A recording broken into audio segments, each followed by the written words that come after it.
bonjour, bienvenue sur la voix de Morgane, j'espère que vous allez bien.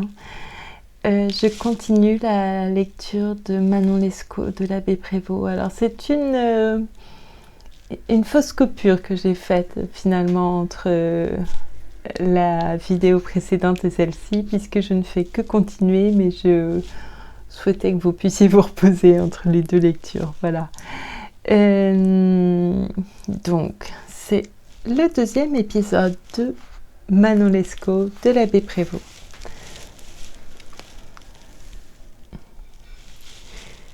J'étais au désespoir de m'être trahi si mal à propos. Cependant, l'amour m'ayant ouvert extrêmement l'esprit depuis 2 ou 3 heures, je fis attention que je ne lui avais pas découvert que mon dessein devait s'exécuter le lendemain, et je résolus de le tromper à la faveur d'une équivoque. « Tiberge, lui dis-je, j'ai cru jusqu'à présent que vous étiez mon ami, et j'ai voulu vous éprouver par cette confidence. Il est vrai que j'aime, je ne vous ai pas trompé, mais pour ce qui regarde ma fuite, ce n'est point une entreprise à former au hasard. Venez me prendre demain à 9h. Je vous ferai voir, s'il se peut, ma maîtresse, et vous jugerez si elle mérite que je fasse cette démarche pour elle. » Il me laissa seul, après 1000 protestations d'amitié. J'employais la nuit à mettre ordre à mes affaires, et m'étant rendu à l'hôtellerie de mademoiselle Manon vers la pointe du jour, je la trouvai qui m'attendait. Elle était à sa fenêtre, qui donnait sur la rue, de sorte que, m'ayant aperçue, elle vint m'ouvrir elle-même. Nous sortîmes sans bruit. Elle n'avait point d'autre équipage que son linge, dont je me chargeai moi-même. La chaise était en état de partir. Nous nous éloignâmes aussitôt de la ville. J'aurais dû m'arrêter là, à la première lecture, mais comme je découvre le livre avec vous, voilà. Je rapporterai dans la suite quelle fut la conduite de Tiberge lorsqu'il s'aperçut que je l'avais trompé. Son zèle n'en devint pas moins ardent. Vous verrez à quel excès il le porta, et combien je devrais verser de larmes en songeant qu'elle en a toujours été la récompense. Nous nous hâtâmes tellement d'avancer que nous arrivâmes à Saint-Denis avant la nuit. J'avais couru à cheval à côté de la chaise, ce qui ne nous avait guère permis de nous entretenir qu'en changeant de chevaux. Mais lorsque nous nous vîmes si proches de Paris, c'est-à-dire presque en sûreté, nous prîmes le temps de nous rafraîchir, n'ayant rien mangé depuis notre départ d'Amiens. Quelque passionnée que je fusse pour Manon, elle sut me persuader qu'elle ne l'était pas moins pour moi. Nous étions si peu réservés dans nos caresses que nous n'avions pas la patience d'attendre que nous fussions seuls. Nos postillons et nos hôtes nous regardaient avec admiration. Et je remarquai qu'ils étaient surpris de voir 2 enfants de notre âge qui paraissaient s'aimer jusqu'à la fureur. Nos projets de mariage furent oubliés à Saint-Denis. Nous fraudâmes les droits de l'Église et nous nous trouvâmes époux sans y avoir fait réflexion. Il est sûr que, du naturel tendre et constant dont je suis, j'étais heureux pour toute ma vie, si Manon m'eût été fidèle. Plus je la connaissais, plus je découvrais en elle de nouvelles qualités aimables. Son esprit, son cœur, sa douceur et sa beauté formaient une chaîne si forte et si charmante que j'aurais mis tout mon bonheur à n'en sortir jamais. Terrible changement! Ce qui fait mon désespoir a pu faire ma félicité. Je me trouve le plus malheureux de tous les hommes par cette même constance dont je devais attendre le plus doux de tous les sorts et les plus parfaites récompenses de l'amour. Nous prîmes un appartement meublé à Paris. Ce fut dans la rue V, et pour mon malheur, auprès de la maison de Monsieur de B, célèbre fermier général. 3 semaines se passèrent, pendant lesquelles j'avais été si rempli de ma passion que j'avais peu songé à ma famille et au chagrin que mon père avait dû ressentir de mon absence.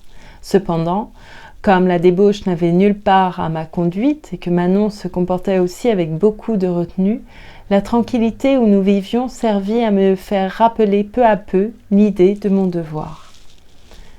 Je résolus de me réconcilier, s'il était possible, avec mon père. Ma maîtresse était si aimable que je ne doutais point qu'elle ne pût lui plaire, si je trouvais le moyen de lui faire connaître sa sagesse et son mérite. En un mot, je me flattais d'obtenir de lui la liberté de l'épouser, ayant été désabusée de l'espérance de le pouvoir sans son consentement. Je communiquai ce projet à Manon, et je lui fis entendre qu'outre les motifs de l'amour et du devoir, celui de la nécessité pouvait y entrer aussi pour quelque chose, car nos fonds étaient extrêmement altérés, et je commençais à revenir de l'opinion qu'ils étaient inépuisables. Manon reçut froidement cette proposition. Cependant, les difficultés qu'elle y opposa n'étant prises que de sa tendresse même et de la crainte de me perdre, si mon père n'entrait point dans notre dessein après avoir connu le lieu de notre retraite, je n'eus pas le moindre soupçon du coup cruel qu'on se préparait à me porter. À l'objection de la nécessité, elle répondit qu'il nous restait encore de quoi vivre quelques semaines et qu'elle trouverait après cela des ressources dans l'affection de quelques parents à qui elle écrirait en province. Elle adoucit son refus par des caresses si tendres et si passionnées que moi, qui ne vivais que dans elle et qui n'avais pas la moindre défiance de son cœur, j'applaudis à toutes ses réponses et à toutes ses résolutions. Je lui avais laissé les dispositions de notre bourse et le soin de payer notre dépense ordinaire. Je m'aperçus peu à peu que notre table était mieux servie et qu'elle s'était donné quelques ajustements d'un prix considérable. Comme je n'ignorais pas qu'il devait nous rester à peine 12 ou 15 pistoles, je lui marquai mon étonnement de cette augmentation apparente de notre opulence. Elle me pria, en riant, d'être sans embarras. « Ne vous ai-je pas promis, me dit-elle, que je trouverais des ressources ?» Je l'aimais avec trop de simplicité pour m'alarmer facilement. Un jour que j'étais sortie l'après-midi et que je l'avais avertie et que je serais dehors plus longtemps qu'à l'ordinaire, et que je l'avais averti que je serais dehors plus longtemps qu'à l'ordinaire, je fus étonnée qu'à mon retour, on me fit attendre 2 ou 3 minutes à la porte. Nous n'étions servis que par une petite fille qui était à peu près de notre âge. Étant venue m'ouvrir, je lui demandai pourquoi elle avait tardé si longtemps. Elle me répondit d'un air embarrassé qu'elle ne m'avait point entendu frapper. Je n'avais frappé qu'une fois. Je lui dis « Mais si vous ne m'avez pas entendu, pourquoi êtes-vous donc venu m'ouvrir ?» Cette question la déconcerta si fort que, n'ayant point assez de présence d'esprit pour y répondre, elle se mit à pleurer, en m'assurant que ce n'était point sa faute et que madame lui avait défendu d'ouvrir la porte jusqu'à ce que monsieur de B fût sorti par l'autre escalier qui répondait au cabinet. Je demeurai si confus que je n'eus point la force d'entrer dans l'appartement. Je pris le parti de descendre, sous prétexte d'une affaire, et j'ordonnai à cet enfant de dire à sa maîtresse que je retournerais dans le moment, mais de ne pas faire connaître qu'elle m'eût parlé de monsieur de B. Ma consternation fut si grande que je versai des larmes en descendant l'escalier, sans savoir encore de quel sentiment elle partait. J'entrai dans le premier café, et m'y étant assis près d'une table, j'appuyai la tête sur mes 2 mains pour y développer ce qui se passait dans mon cœur. Je n'osais rappeler ce que je venais d'entendre. Je voulais le considérer comme une illusion et je fus prêt, 2 ou 3 fois, de retourner au logis sans marquer que j'y eusse fait attention. Il me paraissait si impossible que Manon m'eût trahi que je craignais de lui faire injure en la soupçonnant. Je l'adorais, cela était sûr. Je ne lui avais pas donné plus de preuves d'amour que je n'en avais reçu d'elle. Pourquoi l'aurais-je accusée d'être moins sincère et moins constante que moi ? Quelle raison aurait-elle eu de me tromper ? Il n'y avait que 3 heures qu'elle m'avait accablée de ses plus tendres caresses et qu'elle avait reçu les miennes avec transport. Je ne connaissais pas mieux mon cœur que le sien. Non, non, repris-je, il n'est pas possible que Manon me trahisse. Elle n'ignore pas que je ne vis que pour elle. Elle sait trop bien que je l'adore. Ce n'est pas là un sujet de me haïr. Cependant, la visite et la sortie furtive de monsieur de B me causaient de l'embarras. Je rappelais aussi les petites acquisitions de Manon qui me semblaient surpasser nos richesses présentes. Cela paraissait sentir les libéralités d'un nouvel amant. Et cette confiance qu'elle m'avait marquée pour des ressources qui m'étaient inconnues. J'avais peine à donner à tant d'énigmes un sens aussi favorable que mon cœur le souhaitait. D'un autre côté, je ne l'avais presque pas perdu de vue depuis que nous étions à Paris. Occupation, promenade, divertissement. Nous avions toujours été l'un à côté de l'autre. Mon Dieu, un instant de séparation nous aurait trop affligés. Il fallait nous dire sans cesse que nous nous aimions. Nous serions morts d'inquiétude sans cela. Je ne pouvais donc m'imaginer presque un seul moment où Manon pût s'être occupée d'un autre que moi. À la fin, je crus avoir trouvé le dénouement de ce mystère. Monsieur de B, dis-je en moi-même, est un homme qui fait de grosses affaires et qui a de grandes relations. Les parents de Manon se seront servis de cet homme pour lui faire tenir quelque argent. Elle en a peut-être déjà reçu de lui. Il est venu aujourd'hui lui en apporter encore. Elle s'est fait sans doute un jeu de me le cacher pour me surprendre agréablement. Peut-être m'en aurait-elle parlé si j'étais rentrée à l'ordinaire au lieu de venir ici m'affliger. Elle ne me le cachera pas de moins lorsque je lui en parlerai moi-même. Je me remplis si fortement de cette opinion qu'elle eut la force de diminuer beaucoup ma tristesse. Je retournai sur-le-champ au logis. J'embrassai Manon avec ma tendresse ordinaire. Elle me reçut fort bien. J'étais tentée d'abord de lui découvrir mes conjectures, que je regardais plus que jamais comme certaines. Je me retins dans l'espérance qu'il lui arriverait peut-être de me prévenir en m'apprenant tout ce qui s'était passé. On nous servit à souper. Je me mis à table d'un air fort gai, mais à la lumière de la chandelle qui était entre elle et moi, je crus apercevoir de la tristesse sur le visage et dans les yeux de ma chère maîtresse. Cette pensée m'en inspira aussi. Je remarquai que ses regards s'attachaient sur moi d'une autre façon qu'ils n'avaient accoutumé. Je ne pouvais démêler si c'était de l'amour ou de la compassion, quoiqu'il me parût que c'était un sentiment doux et languissant. Je la regardais avec la même attention. Et peut-être n'avait-elle pas moins de peine à juger de la situation de mon cœur par mes regards. Nous ne pensions ni à parler, ni à manger. Enfin, je vis tomber des larmes de ses beaux yeux. Perfides larmes. « Ah, Dieu !» m'écriai-je. « Vous pleurez, ma chère Manon. Vous êtes affligée jusqu'à pleurer et vous ne me dites pas un seul mot de vos peines. » Elle ne me répondit que par quelques soupirs qui augmentèrent mon inquiétude. Je me levai en tremblant. Je la conjurai avec tous les empressements de l'amour de me découvrir le sujet de ses pleurs. J'en versai moi-même en essuyant les siens. J'étais plus mort que vif. Un barbare aurait été attendri des témoignages de ma douleur et de ma crainte. Dans le temps que j'étais ainsi tout occupée d'elle, j'entendis le bruit de plusieurs personnes qui montaient l'escalier. On frappa doucement à la porte. Manon me donna un baiser et, s'échappant de mes bras, elle entra rapidement dans le cabinet qu'elle ferma aussitôt sur elle. Je me figurais, qu'étant un peu en désordre, elle voulait se cacher aux yeux des étrangers qui avaient frappé. J'allais leur ouvrir moi-même. À peine avais-je ouvert, que je me vis saisir par 3 hommes que je reconnus pour les laquais de mon père. Ils ne me firent point de violence, mais 2 d'entre eux m'ayant pris par le bras, le 3e visita mes poches, dont il tira un petit couteau, qui était le seul fer que j'eusse sur moi. Ils me demandèrent pardon de la nécessité où ils étaient de me manquer de respect. Ils me dirent naturellement qu'il s'agissait par l'ordre de mon père, et que mon frère aîné m'attendait en bas dans un carrosse. J'étais si troublée que je me laissai conduire sans résister et sans répondre. Mon frère était effectivement à m'attendre. On me mit dans le carrosse auprès de lui, et le cocher, qui avait ses ordres, nous conduisit à grand train jusqu'à Saint-Denis. Mon frère m'embrassa tendrement, mais il ne me parla point. De sorte que j'eus tout le loisir dont j'avais besoin pour rêver à mon infortune.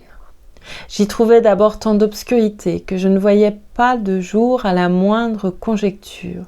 J'étais trahie cruellement. Mais par qui ? Tiberge fut le premier qui me vint à l'esprit. « Traître, me disais-je, c'est fait de ta vie si mes soupçons se trouvent justes. » Cependant, je fis réflexion qu'il ignorait le lieu de ma demeure et qu'on ne pouvait par conséquent l'avoir appris de lui. Accuser Manon, de quoi mon cœur n'osait se rendre coupable. Cette tristesse extraordinaire dont je l'avais vue comme accablée, ces larmes, le tendre baiser qu'elle m'avait donné en se retirant, me paraissait bien une énigme. Mais je me sentais portée à l'expliquer comme un pressentiment de notre malheur commun. Et dans le temps que je me désespérais de l'accident qui m'arrachait à elle, j'avais la crédulité de m'imaginer qu'elle était encore plus à plaindre que moi. Le résultat de ma méditation fut de me persuader que j'avais été aperçue dans les rues de Paris par quelques personnes de connaissance qui en avaient donné avis à mon père. Cette pensée me consola. Je comptais en être quitte pour des reproches ou pour quelques mauvais traitements qu'il me faudrait essuyer de l'autorité paternelle. Je résolus de les souffrir avec patience et de promettre tout ce qu'on exigerait de moi pour me faciliter l'occasion de retourner plus promptement à Paris et d'aller rendre la vie et la joie à ma chère Manon. Nous arrivâmes en peu de temps à Saint-Denis. Mon frère, surpris de mon silence, s'imagina que c'était un effet de ma crainte. Il entreprit de me consoler en m'assurant que je n'avais rien à redouter de la sévérité de mon père, pourvu que je fusse disposée à rentrer doucement dans le devoir et à mériter l'affection qu'il avait pour moi. Il me fit passer la nuit à Saint-Denis avec la précaution de faire coucher les 3 laquais dans ma chambre. Ce qui me causa une peine sensible fut de me voir dans la même hôtellerie où je m'étais arrêtée avec Manon en venant d'Amiens à Paris. L'hôte et les domestiques me reconnurent et devinèrent en même temps la vérité de mon histoire. J'entendis dire à l'hôte « Ah, c'est ce joli monsieur qui passait il y a 6 semaines avec une petite demoiselle qu'il aimait si fort, qu'elle était charmante. Les pauvres enfants, comme ils se caressaient. Pardi, c'est dommage qu'on les ait séparés. » Je feignis de ne rien entendre et je me laissai voir le moins qu'il m'était possible. Mon frère avait à Saint-Denis une chaise à 2 dans laquelle nous partîmes de grand matin et nous arrivâmes chez nous le lendemain au soir. Il vit mon père avant moi pour le prévenir en ma faveur, en lui apprenant avec quelle douceur je m'étais laissé conduire, de sorte que j'en fus reçu moins durement que je n'y étais attendu. Il se contenta de me faire quelques reproches généraux sur la faute que j'avais commise en m'absentant sans sa permission. Pour ce qui regardait ma maîtresse, il me dit que j'avais bien mérité ce qui venait de m'arriver en me livrant à une inconnue. Qu'il avait eu meilleure opinion de ma prudence, mais qu'il espérait que cette petite aventure me rendrait plus sage. Je ne pris ce discours que dans le sens qui s'accordait avec mes idées. Je remerciai mon père de la bonté qu'il avait de me pardonner et je lui promis de prendre une conduite plus soumise et plus réglée. Je triomphais au fond du cœur, car de la manière dont les choses s'arrangeaient, je ne doutais point que je n'eusse la liberté de me dérober de la maison, même avant la fin de la nuit. On se mit à table pour souper. On me railla sur ma conquête d'Amiens et sur ma fuite avec cette fidèle maîtresse. Je reçus les coups de bonne grâce. J'étais même charmée qu'il me fût permis de m'entretenir de ce qui m'occupait continuellement l'esprit. Mais quelques mots lâchés par mon père me firent prêter l'oreille avec la dernière attention. Il parla de perfidie et de services intéressés rendus par Monsieur de B. Je demeurai interdit en lui entendant prononcer ce nom, et je le priai humblement de s'expliquer davantage. Il se tourna vers mon frère pour lui demander s'il ne m'avait pas raconté toute l'histoire. Mon frère lui répondit que je lui avais paru si tranquille sur la route qu'il n'avait pas cru que j'eusse besoin de ce remède pour me guérir de ma folie. Je remarquai que mon père balançait s'il achèverait de s'expliquer. Je l'en suppliai si instamment qu'il me satisfît, ou plutôt qu'il m'assassina cruellement par le plus horrible de tous les récits. Il me demanda d'abord si j'avais toujours eu la simplicité de croire que je fusse aimée de ma maîtresse. Je lui dis hardiment que j'en étais sûre, que rien ne pouvait m'en donner la moindre défiance. « Ha ha ha !» s'écria-t-il en riant de toute sa force. « Cela est excellent ! Tu es une jolie dupe que j'aime à te voir dans ces sentiments-là. C'est grand dommage, mon pauvre chevalier, de te faire entrer dans l'ordre de Malte, puisque tu as tant de disposition à faire un mari patient et commode. » Il ajouta 1000 railleries de cette force sur ce qu'il appelait ma sottise et ma crédulité. Enfin, comme je demeurais dans le silence, il continua de me dire que, suivant le calcul qu'il pouvait faire du temps depuis mon départ d'Amiens, Manon m'avait aimé environ 12 jours. Car, ajouta-t-il, je sais que tu partis d'Amiens le 28 de l'autre mois. Nous sommes au 29 du présent. Il y en a 11 que M. de B m'a écrit. Je suppose qu'il lui en ait fallu 8 pour lier une parfaite connaissance avec ta maîtresse. Ainsi, qui ôte 11 et 8 de 31 jours, qu'il y a depuis le 28 d'un mois jusqu'au 29 de l'autre, reste 12. Un peu plus ou moins. Là-dessus, les éclats de rire recommencèrent. J'écoutais tout avec un saisissement de cœur auquel j'appréhendais de ne pouvoir résister jusqu'à la fin de cette triste comédie. « Tu sauras donc, reprit mon père, puisque tu l'ignores, que M. de B a gagné le cœur de ta princesse, car il se moque de moi, de prétendre me persuader que c'est par un zèle désintéressé pour mon service qu'il a voulu te l'enlever.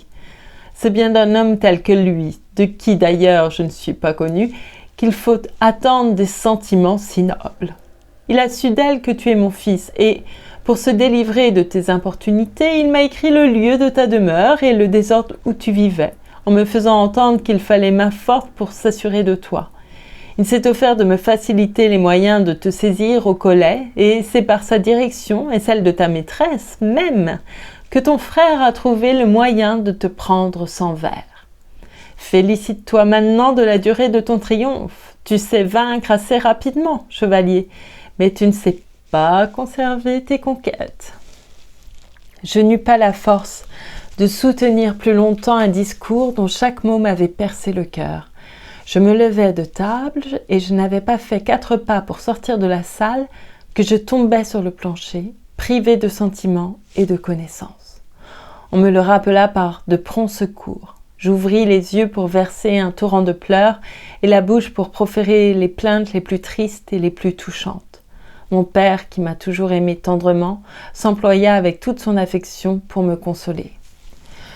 Je l'écoutais, mais sans l'entendre. Je me jetai à ses genoux, je le conjurais, en joignant les mains, de me laisser retourner à Paris pour aller poignarder B. Non, disais-je, il n'a pas gagné le cœur de Manon, il lui a fait violence, il l'a séduite par un charme ou par un poison, il l'a peut-être forcée brutalement.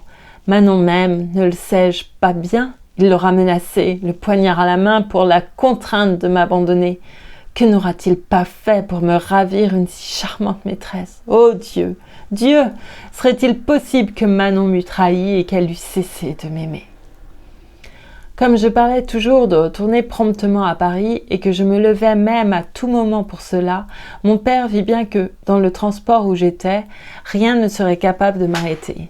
Il me conduisit dans une chambre haute, où il laissa 2 domestiques avec moi pour me garder à vue. Je ne me possédais point. J'aurais donné 1000 vies pour être seulement un quart d'heure à Paris. Je compris que, m'ayant déclaré si ouvertement, on ne me permettrait pas aisément de sortir de ma chambre. Je mesurais des yeux la hauteur des fenêtres.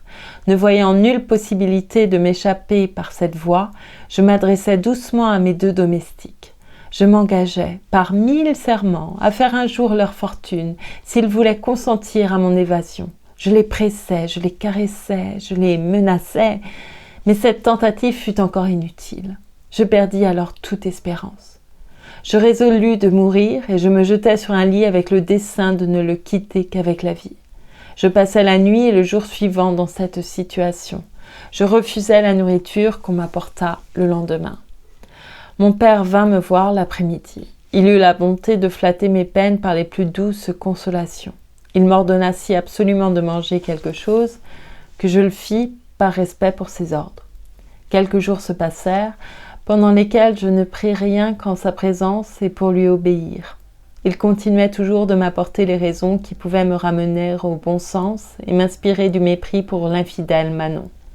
Il est certain que je ne l'estimais plus.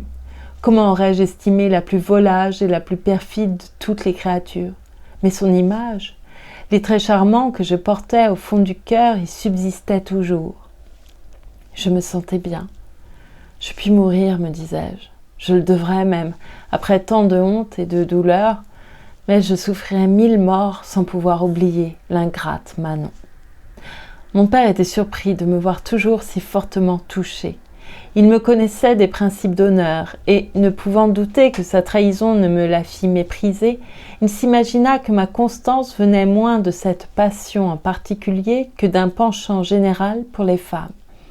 Il s'attacha tellement à cette pensée que, ne consultant que sa tendre affection, il vint un jour m'en faire l'ouverture. « Chevalier, me dit-il, j'ai eu dessein jusqu'à présent de te faire porter la croix de Malte, mais je vois que tes inclinations ne sont point tournées de ce côté-là. Tu aimes les jolies femmes. Je suis d'avis de t'en chercher une qui te plaise.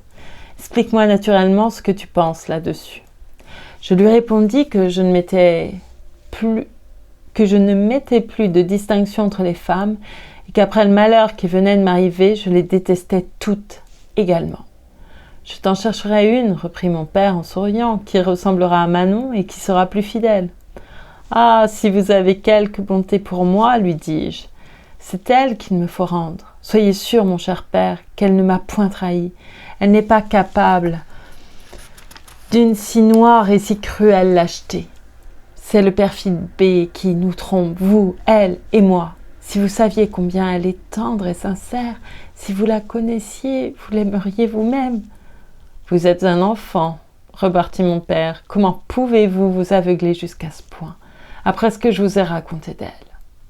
C'est elle-même qui vous a livré à votre frère. Vous devriez oublier jusqu'à son nom et profiter, si vous êtes sage, de l'indulgence que j'ai pour vous. » Je reconnaissais trop clairement qu'il avait raison. C'était un mouvement involontaire qui me faisait prendre ainsi le parti de mon infidèle. « Hélas, repris-je après un moment de silence, il n'est que trop vrai que je suis le malheureux objet de la plus lâche de toutes les perfidies.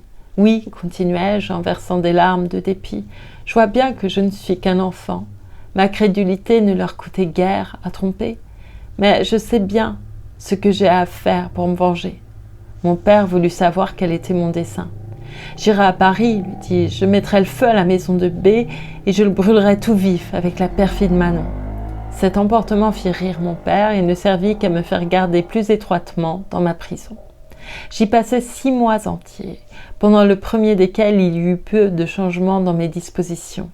Tous mes sentiments n'étaient qu'une alternative perpétuelle de haine et d'amour, d'espérance ou de désespoir, selon l'idée sous laquelle Manon s'offrait à mon esprit. Tantôt je ne considérais en elle que la plus aimable de toutes les filles, et je languissais du désir de la revoir, tantôt je n'y apercevais qu'une lâche et perfide maîtresse, et je faisais 1000 serments de ne la chercher que pour la punir. On me donna des livres qui servirent à rendre un peu de tranquillité à mon âme. Je relus tous mes auteurs, j'acquis de nouvelles connaissances, je repris un goût infini pour l'étude. Vous verrez de quelle utilité il me fut dans la suite. Les lumières que je devais à l'amour me firent trouver de la clarté dans quantité d'endroits d'Horace et de Virgile qui m'avaient paru obscurs auparavant. Je fis un commentaire amoureux sur le 4e livre de l'Énéide. Je le destine à voir le jour et je me flatte que le public en sera satisfait. Hélas, me disais-je en le faisant, c'était un cœur tel que le mien qu'il fallait à la fidèle Didon. Tiberge vint me voir un jour dans ma prison. Je fus surpris du transport avec lequel il m'embrassa. Je n'avais point encore eu de preuve de son affection qui puisse me la faire regarder autrement que comme une simple amitié de collège, telle qu'elle se forme entre des jeunes gens qui sont à peu près du même âge. Je le trouvais si changé et si formé depuis 5 ou 6 mois que j'avais passé sans le voir, que sa figure et le ton de son discours m'inspirèrent du respect. Il me parla en conseiller sage plutôt qu'en ami d'école. Il plaignit l'égarement où j'étais tombée. Il me félicita de ma guérison, qu'il croyait avancée. Enfin, il m'exhorta à profiter de cette erreur de jeunesse pour ouvrir les yeux sur la vanité des plaisirs. Je le regardai avec étonnement. Il s'en aperçut. Mon cher chevalier, me dit-il, je ne vous dis rien qui ne soit solidement vrai et dont je ne me sois convaincu par un sérieux examen. J'avais autant de penchant que vous vers la volupté, mais le ciel m'avait donné en même temps du goût pour la vertu. Je me suis servi de ma raison pour comparer les fruits de l'une et de l'autre, et je n'ai pas tardé longtemps à découvrir leurs différences. Le secours du ciel s'est joint à mes réflexions. J'ai conçu pour le monde un mépris auquel il n'y a rien d'égal. Devineriez-vous ce qui m'y retient, ajouta-t-il, et ce qui m'empêche de courir à la solitude? C'est uniquement la tendre amitié que j'ai pour vous. Je connais l'excellence de votre cœur et de votre esprit. Il n'y a rien de bon dont vous ne puissiez vous rendre capable. Le poison du plaisir vous a fait écarter du chemin. Quelle perte pour la vertu! Votre fuite d'Amiens m'a causé tant de douleur que je n'ai pas goûté depuis un seul moment de satisfaction. Jugez-en par les démarches qu'elle m'a fait faire. Il me raconta qu'après s'être aperçu que je l'avais trompé et que j'étais partie avec ma maîtresse, il était monté à cheval pour me suivre, mais qu'ayant sur lui 4 ou 5 heures d'avance, il lui avait été impossible de me joindre, qu'il était arrivé néanmoins à Saint-Denis une demi-heure après mon départ, qu'étant bien certain que je me serais arrêtée à Paris, il y avait passé 6 semaines à me chercher inutilement, qu'il allait dans tous les lieux où il se flattait de pouvoir me trouver, et qu'un jour enfin il avait reconnu ma maîtresse à la Comédie, qu'elle y était dans une parure si éclatante qu'il s'était imaginé qu'elle devait cette fortune à un nouvel amant, qu'il avait suivi son carrosse jusqu'à sa maison et qu'il avait appris d'un domestique qu'elle était entretenue par les libéralités de monsieur de B. Je ne m'arrêtais point là, continua-t-il, je y retournai le lendemain pour apprendre d'elle-même ce que vous étiez devenu. Elle me quitta brusquement lorsqu'elle m'entendit parler de vous et je fus obligée de revenir en province sans aucun éclaircissement. J'y appris votre aventure et la consternation extrême qu'elle vous a causée. Mais je n'ai pas voulu vous voir sans être assurée de vous trouver plus tranquille. « Vous avez donc vu Manon ?» lui répondis-je en soupirant. « Hélas, vous êtes plus heureux que moi, qui suis condamnée à ne la revoir jamais. » Il me fit des reproches de ce soupir qui marquait encore de la faiblesse pour elle. Il me flatta si adroitement sur la bonté de mon caractère et sur mes inclinations qu'il me fit naître, dès cette première visite, une forte envie de renoncer, comme lui, à tous les plaisirs du siècle pour entrer dans l'état ecclésiastique. Et je vais m'arrêter là pour cette deuxième lecture de Manon Lescaut de l'abbé Prévost. Voilà. Je vous remercie beaucoup. Je fais encore une courte interruption. Je vais continuer sur ma lancée. Voilà. Je vous dis à très bientôt. Donc, merci beaucoup. Je vous souhaite une belle soirée. Merci.